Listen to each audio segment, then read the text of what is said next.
سلام بچه‌ها، حالتون چطوره؟ من امروز میخوام برای اولین بار النازو میکاپ کنم. بعد اون منو میکاپ کنه، ولی خب قراره که چشمون بسته باشه و نمیبینیم که چجوری همدیگر رو میکاپ میکنیم. سلام. منم تنها کاری که میتونم میکنم که آرزوی موفقیت براش میکنم. امیدوارم که از پس این چالش بر بیایی. متشکرم. چشمو با این میبندم. خیلی بهتر میشه. خیلی بهتر میشه. آره خودش.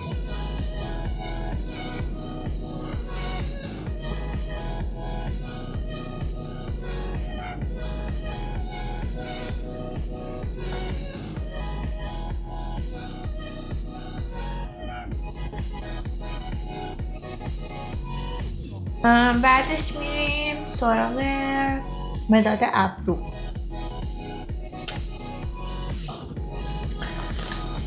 میریم سراغ سایه سیگما.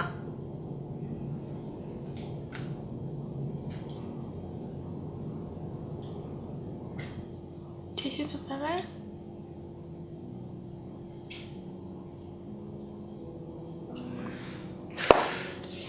خب میریم سراغ خط چشم.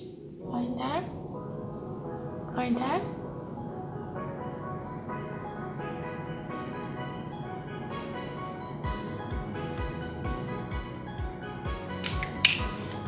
همینجور چشم بسته پیش انتخاب کن.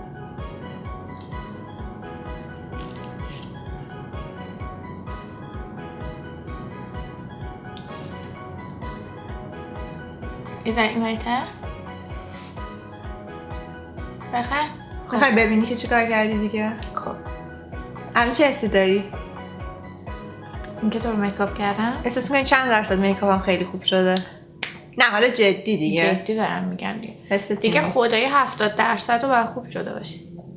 70% یعنی این در این حد اعتماد به نفس داری؟ آره باشه. آخه چون هرچی میزدم قشنگ سر جای خودش بود. اوکی خب ببین. آره آره بس.